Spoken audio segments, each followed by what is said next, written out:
Good morning everyone. Have a nice day.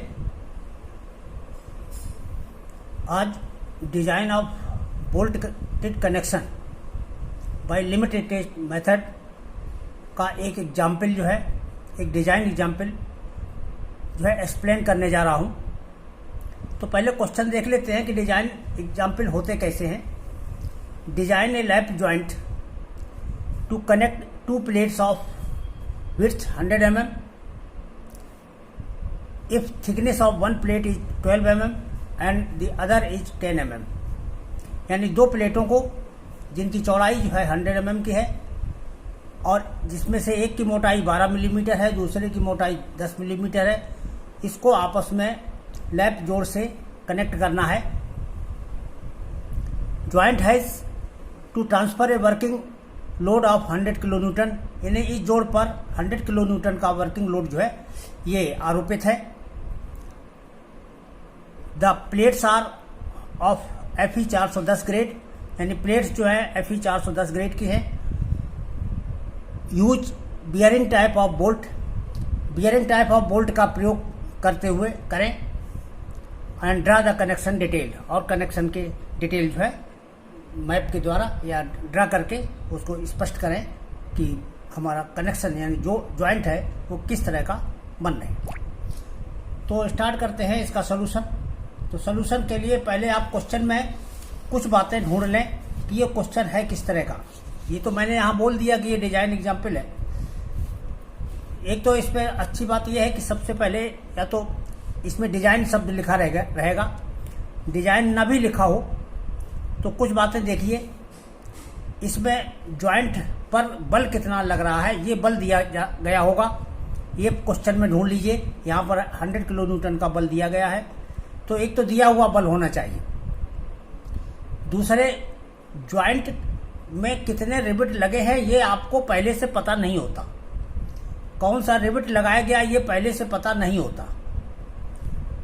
ये सब आप लोगों को डिसाइड करना पड़ता है। यही हमारा डिजाइन है। कितने रिवेट लगेंगे, किस प्रकार से लगेंगे, कितनी पिच पर लगेंगे, कितनी किनारा दूरी होगी, यही सब चीज बताना जो है डिजाइन एग्जाम्पल के अंतर्गत आता है। तो इस क्वेश्चन में हम पहले जो रिवेट लगाए जाते हैं, रिवेट की स्ट्रेंथ निकालते हैं। यानी एक रिवेट की स्ट्रेंथ हम निकालेंगे। एक रिवेट की शियर स्ट्रेंथ होती है और एक रिवेट की बियरिंग स्ट्रेंथ होती है। ये दोनों स्ट्रेंथ हम निकाल लेते हैं।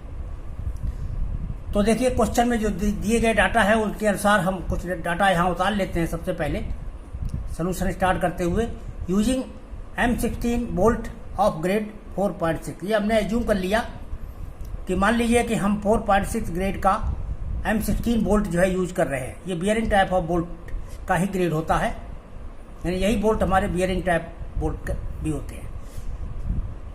तो M16 का मतलब हो गया कि जिसका जो है नॉमिनल डाया जो है 16 mm का है। तो नॉमिनल डाया हो गया 16 mm। डाया ऑफ होल, ये 16 mm डाया के लिए पीछे बताया जा चुका है कि ये 2 मिलीमीटर बढ़ा करके लिया जाता है। तो ये 18 mm का डाया ऑफ होल किया जाएगा। इसके बाद FUB ultimate strength of bolt, ये हमारी ग्रेड के अकॉर्डिंग 4.6 ग्रेड है, इसलिए 4 का मतलब 400 न्यूटन पर mm², इसकी अल्टीमेट स्ट्रेंथ होगी बोल्ट की। Nominal strength of bolt in shear, इसके लिए फार्मूला था VNSB is equal to FUB upon √3, bracket के अंदर NN into ANB plus NS into ASB। अब इसमें फार्मूला ये है कोड का। बोल्ट हमने जो लिया है ये इस ग्रेड का लिया है। अब इसमें ये बोल्ट किस प्रकार का है, इसमें चूड़ी पूरी लंबाई में कटी है या आधी लंबाई में कटी है, ये क्वेश्चन में न दिया जाता है और न ही बताया जाता है। ये हमें स्वेच्छा से एज्यूम करना पड़ता है। अगर क्वेश्चन में नहीं दिया गया है तो हमें स्वयं एज्यूम करना पड़ेगा कि हम बोल्ट कौन सा लगा रहे हैं। तो यहाँ पर हम ये एज्यूम करते हैं कि एक हमने ऐसा बोल्ट लगाया है जिसकी पूरी लंबाई में चूड़ी बनी हुई है। तो ये पूरी लंबाई में चूड़ी है, ये 2 प्लेटें हैं और बट ज्वाइंट में है, इसमें है लैप ज्वाइंट में है, तो एक दूसरे के ऊपर रखते हुए रिवेट लगा करके इसको कस दिया गया है। एक प्लेट की मोटाई 12 मिलीमीटर है, दूसरी की मोटाई 10 मिलीमीटर है। तो सिंपल जॉइंट है। अब इसमें यहाँ पर देखिए कि रिवेट जो शियर में होगा, केवल एक ही तल पर रिवेट शियर में हो रहा है, यहीं से टूट करके 2 भागों में ये टूटेगा। तो शियर फेलोर एक प्लेन पर है और ये जो है किस भाग में आ रहा है, चूड़ी वाले भाग में आ रहा है। और जहाँ चूड़ी होती है वहाँ पर एरिया जो है कौन सा लिया जाता है, नेट एरिया लिया जाता है। तो इसमें जो नेट एरिया का पद है ANB, ये net area of the bolt कहलाता है। और ये नंबर ऑफ प्लेन जहाँ पर शियर हो रहा है वो एक तल पर हो रहा है, तो NN की वैल्यू 1 हो जाएगी। और ANB का मतलब है net area of the bolt हो जाएगा। और net area of the bolt के लिए हमने फार्मूला लिखवाया था कि इसके सैंक का एरिया π/4d² इंटू 0.78 से मल्टीप्लाई कर देंगे तो ये नेट एरिया प्राप्त हो जाता है। तो ANB की जगह पर ये एरिया हो गया, ये NN की जगह नंबर ऑफ ये 1 हो गया। इसके बाद NS, इसमें बाकी चूंकि पूरी लंबाई में थ्रेड किए गए हैं इसलिए इसमें सैंक नहीं है, तो सैंक नहीं है तो ये NS की वैल्यू जो है 0 हो जाएगी। जब इसकी 0 हो जाएगी तो ये 0 का गुणा इसमें करेंगे तो ये दूसरा पद हमारा 0 हो जाएगा। तो यहाँ पर हमको वैल्यू बिना रखे भी हम ASB में 0 का गुणा कर देंगे तो ये पद खत्म हो जाएगा। बस अब हम D का मतलब वही नॉमिनल डाया रख देंगे यहाँ पर, और D का मान जब हम यहाँ रखेंगे फार्मूले में तो रखने के बाद फिर FUB की वैल्यू, बोल्ट के लिए FUB की वैल्यू जो है 400 है √3। तो ये हमारा VNSB यानी nominal strength of bolt in shear ये हमारी ज्ञात हो गई। इसको सॉल्व किया, ये आ गया 36,218 न्यूटन का आ गया। अब हमारे ये नॉमिनल स्ट्रेंथ थी, इसी के बाद हम डिजाइन स्ट्रेंथ इसकी निकाल लें। डिजाइन स्ट्रेंथ निकालने के लिए फार्मूला हमने बताया था VDSB है होता है इसका। तो VDSB = VNSB बटे गामा MB। तो केवल पार्शियल सेफ्टी फैक्टर का भाग लगाना है, इसकी वैल्यू 1.25 होती है। तो इसी लोड में हम 1.25 से भाग लगा देंगे तो ये हमारा design shear strength of the bolt ज्ञात हो जाएगी। तो ये डिजाइन शियर स्ट्रेंथ है एक बोल्ट की। यहाँ की नंबर ऑफ बोल्ट हमने एक ही लिया है इसलिए एक बोल्ट की शियर स्ट्रेंथ हो गई। इसके बाद हम बियरिंग स्ट्रेंथ की गणना करने से पहले हमें पिच और किनारा दूरी ये पहले ज्ञात करनी होगी, इसीलिए मिनिमम पिच यहाँ पहले ज्ञात कर ली गई है। मिनिमम पिच का हमने फार्मूला बताया था 2.5D होता है। तो इसमें D हमारा 16 है, 16 का 2.5 गुना करेंगे तो ये 40 mm हो गया। तो ये हमारी मिनिमम पिच जो है 40 mm की, इससे कम नहीं रख सकते, हम ज़्यादा मान सकते हैं। तो मिनिमम एज डिस्टेंस के लिए फार्मूला क्या है? मिनिमम एज डिस्टेंस के लिए हमने बताया था कि जो शियर्ड एज होती है, कटा हुआ जो किनारा होता है उसके लिए 1.7 DO लिया जाता है, और जो राउंडेड एज होती है उसके लिए 1.5 DO लिया जाता है।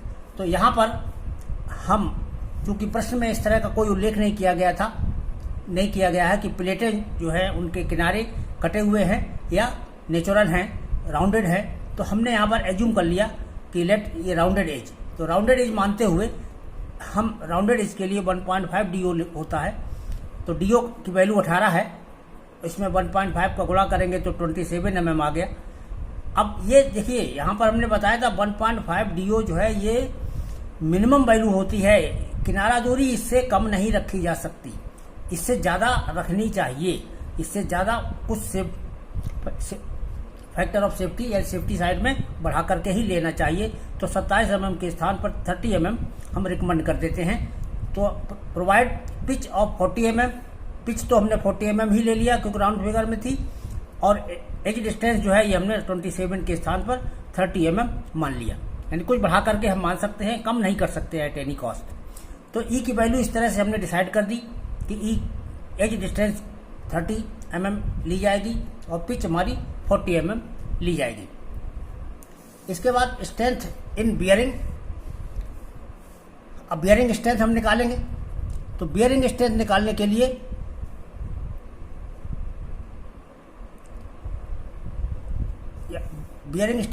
लिए देखिए सबसे पहले हमको एक कांस्टेंट आता है इसके फार्मूले में KB। तो पहले फार्मूला आप यहाँ भी इससे देख सकते हैं 2.5 into KB into D into T into FU, ये होता है formula nominal bearing strength of bolt.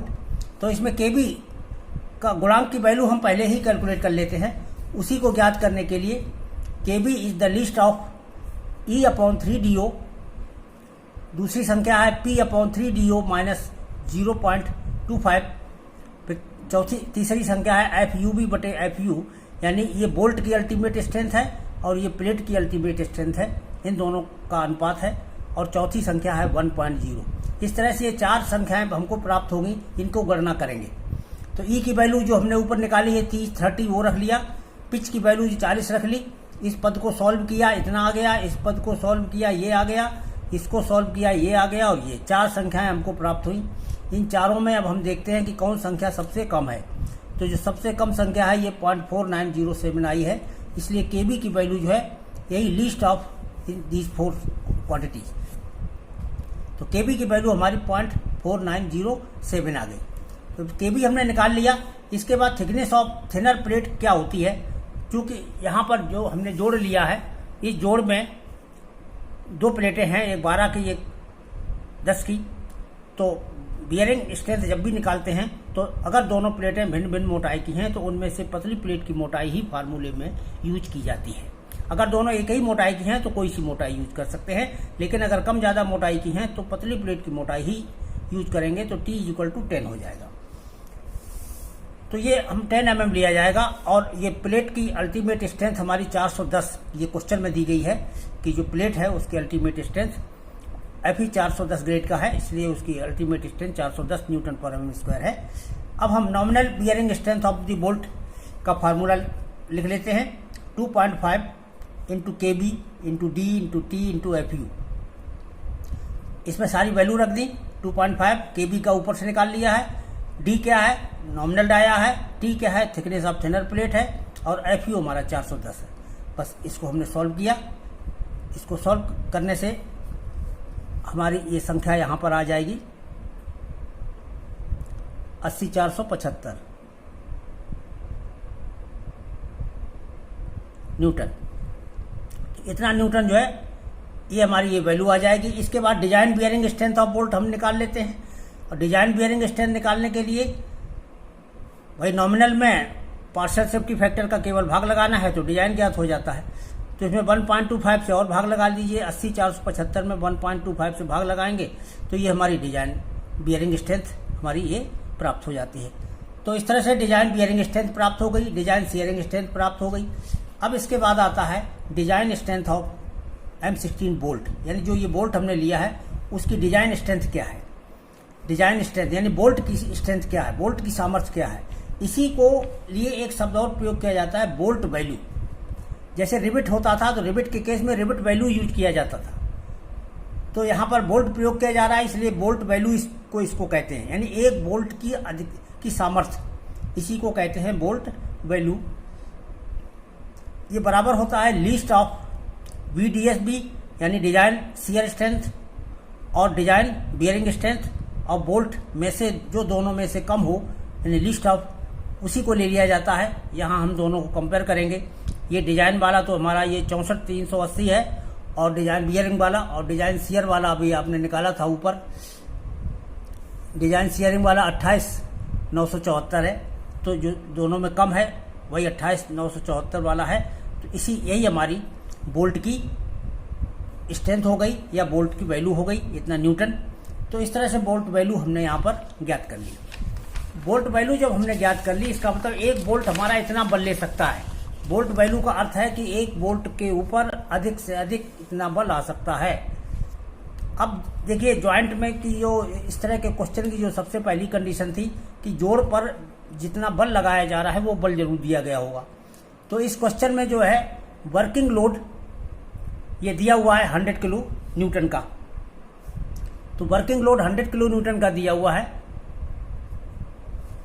तो डिजाइन लोड कैसे निकाला जाता है, 1.5 से गुणा कर देते हैं तो डिजाइन लोड ज्ञात हो जाता है। तो 100 × 1.5 ये 150 किलो न्यूटन का हमारा डिजाइन लोड हो गया। अब देखिए इतना डिजाइन लोड लग रहा है, एक बोल्ट इतना बल ले सकता है, इतने न्यूटन का ले सकता है, और ये इस पर बल लग रहा है इतने किलो न्यूटन का। तो कुल कितने रिबिट चाहिए जो इतने बल को सहन कर सकें। इसके लिए इस बल में बोल्ट वैल्यू का हम भाग लगा देते हैं। यानी 1 वोल्ट की सामर्थ्य का भाग लगा देते हैं, तो इस बल को किलोन्यूटन को न्यूटन में कन्वर्ट करके 150 × 1000 ये न्यूटन में कन्वर्ट हो गया, बटे ये न्यूटन में 1 वोल्ट की स्ट्रेंथ है। इससे जब हम भाग लगाएंगे तो ये संख्या आ गई 5.18, तो ये दशमलव में है से 6 नंबर। इस तरह से यहाँ राउंड फिगर में 6 वोल्ट लिए जाएंगे। जब हमने ये तय कर लिया कि यहाँ पर 6 वोल्ट लिए जाने हैं, तो 6 वोल्ट को हम अपने जोड़ में किस प्रकार से लगाएंगे। यहाँ पर हमने जो जोड़ क्वेश्चन में दिया हुआ है वो लैप जोड़ है। 2 प्लेटों को हमने ओवरलैप करके यहाँ दर्शाया हुआ है। एक प्लेट यहाँ से यहाँ तक है, दूसरी प्लेट यहाँ से यहाँ तक है। इसका जो ये कॉमन हिस्सा है, इसी कॉमन हिस्से में 6 वोल्ट लगाने हैं। 6 वोल्ट हम इस पंक्ति में भी लगा सकते हैं। इस पंक्ति में 3 इसमें लगा दें, 3 इसमें लगा दें। तो 3 इसमें लगाने का मतलब है 1, 2 और 3। तो इसमें कितने रिबिट लगेंगे? 3 वोल्ट लगेंगे, 3 वोल्ट लगेंगे। और 3 वोल्ट के बीच में एक 40 का पिच एक ये हो जाएगी, एक 40 की पिच ये हो जाएगी। और इस तरह से 40, 40, 80 और किनारा दूरी 30 की, ये किनारा दूरी 30 की, तो ये 60 ये हो गया। तो 80 और 60 140 मिलीमीटर की चौड़ाई हमको आवश्यक होगी, जबकि हमारे पास उपलब्ध चौड़ाई केवल 100 मिलीमीटर की है। तो ये 100 मिलीमीटर की चौड़ाई होने की वजह से इसमें केवल 2 वोल्ट ही केवल लगाए जाने संभव है। जब 2 वोल्ट लगाए जाएंगे तो इनके बीच की जो पिच है हमारी ये 40 मिलीमीटर होगी, और किनारा दूरी 30, ये किनारा दूरी 30, तो 40 और 30 ये हमारा 100 मिलीमीटर की चौड़ाई हो गई। तो इसमें 2 वोल्ट से ज़्यादा इसमें नहीं लगाए जा सकते, इसलिए यही व्यवस्था जो कि यहाँ चित्र में यही केवल संभव है। तो 2, 2 और 2 इस तरह से 3 पंक्तियों में ये 2-2 वोल्ट लगाने हैं। ये बोल्ट लगा देने के बाद ये हमारा जोड़ तैयार हो गया। जब जोड़ तैयार हो गया तो हम इस जोड़ की सामर्थ्य ज्ञात करेंगे। इस जोड़ की सामर्थ्य ज्ञात करने के लिए पहले बोल्ट की सामर्थ्य ज्ञात कर लीजिए। ये 6 बोल्ट है, 6 बोल्ट की सामर्थ्य, 1 बोल्ट की सामर्थ्य इतनी है, इसमें 6 का गुणा कर दीजिए। इनका गुणनफल हमारा 150 किलो न्यूटन से ज़्यादा आएगा, आप कैलकुलेट करके चेक कर सकते हैं। ये तो बोल्ट की सामर्थ्य हो गई। इसके बाद प्लेट की सामर्थ्य। प्लेट हमेशा खींचने पर किनारे वाले सेक्शन से ही टियर में फटती है, यानी यहाँ से ही तनन में फट करके अलग हो जाती है, तो इसको टियर फेल्योर कहलाता है, टियर में फेल होना कहलाता है। तो ये टियरिंग में या प्लेट की तनन में सामर्थ्य कहलाती है। तो यहाँ पर जब अगर प्लेट फटती है तो जरा देखिए, एक होल ये हमारा किया हुआ है, एक होल ये किया हुआ है। अब हमारा जुड़ा हुआ हिस्सा यहाँ से यहाँ तक शेष रह गया, और जुड़ा हुआ हिस्सा ये यहाँ से यहाँ तक शेष रह गया, और ये यहाँ से यहाँ तक शेष रह गया। अगर हम इस स्थान पर इस प्लेट का सेक्शन करें तो सेक्शन हमारा इस तरह से प्राप्त होगा। ये प्लेट की मोटाई है T, यहाँ से प्लेट की चौड़ाई है ये कैपिटल B, ये स्मॉल b है जो कि 100 मिलीमीटर है, क्वेश्चन में दी हुई है। ये हमारे 2 होल किए हुए हैं DO के बराबर, जिसका डाया है, एक इसका डाया DO है। तो ये 2 होल ऑलरेडी किए हुए हैं। तो ये बची हुई चौड़ाई कितनी बच जाएगी? इस टोटल में से ये DO और एक DO यानी 2 DO घटा दीजिए, तो इस तरह से B - 2 DO हो जाएगा। इस केस में अगर 2 की जगह यहाँ पर N बोल्ट होते तो हम N × DO कर देते। तो इसी आधार पर हम इसका जो एरिया यहाँ पर लिखते हैं, ये नेट एरिया कहलाता है प्लेट का। तो प्लेट का नेट एरिया AN बराबर लिखा जा सकता है B पूरी चौड़ाई minus N × DO number of bolt और into DO dia of hole, और ये ब्रैकेट बंद करके ये हमारी उपलब्ध चौड़ाई हो गई। इसमें मोटाई का गुणा कर दीजिए तो ये शेडेड एरिया ज्ञात हो जाता है।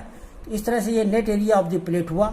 जब नेट एरिया हमने ज्ञात कर लिया इस सेक्शन पर, उसके बाद कोड में एक फार्मूला दिया हुआ है, check for design strength of plate. Plate की डिजाइन स्ट्रेंथ के लिए फार्मूला है TDN = 0.9 × AN × FN FU बटे गामा ml। AN हमारा यही है जो यहाँ पर ड्राइव किया हुआ है। AN की वैल्यू यहीं से उठा करके रख लेंगे। अब इसमें B का मान 100 लिख लेंगे, DO की वैल्यू जो है 18 दी गई है वो रख लेंगे, और N यहाँ पर 2 है, ये 2 रख लेंगे। तो ये सारी वैल्यू ज्ञात हो गई। FU इसमें जो T रखेंगे, यहाँ पर T है थिनर प्लेट की मोटाई है, तो ये यहाँ पर 10 छोटी वाली पतली वाली प्लेट लेंगे, उसकी मोटाई 10 रखेंगे। और ये हमारा इसके बाद FU ultimate strength of plate है, ये 410 है, और ये factor of partial safety factor है, इसकी वैल्यू 1.25 है। बस इसको सॉल्व किया, ये हमारी वैल्यू प्राप्त हो गई।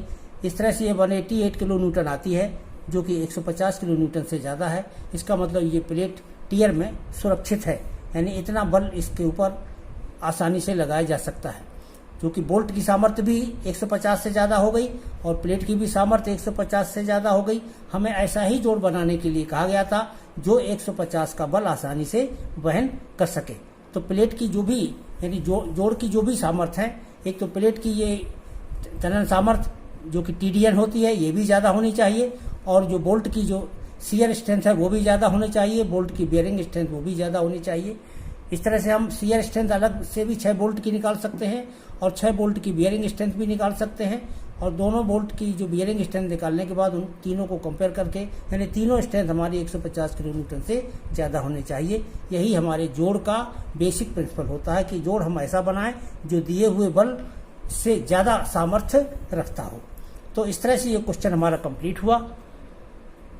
बाकी अगले क्वेश्चन हम बाद में और कराएंगे इससे कि कुछ कई वैरायटी के क्वेश्चन हैं इसमें।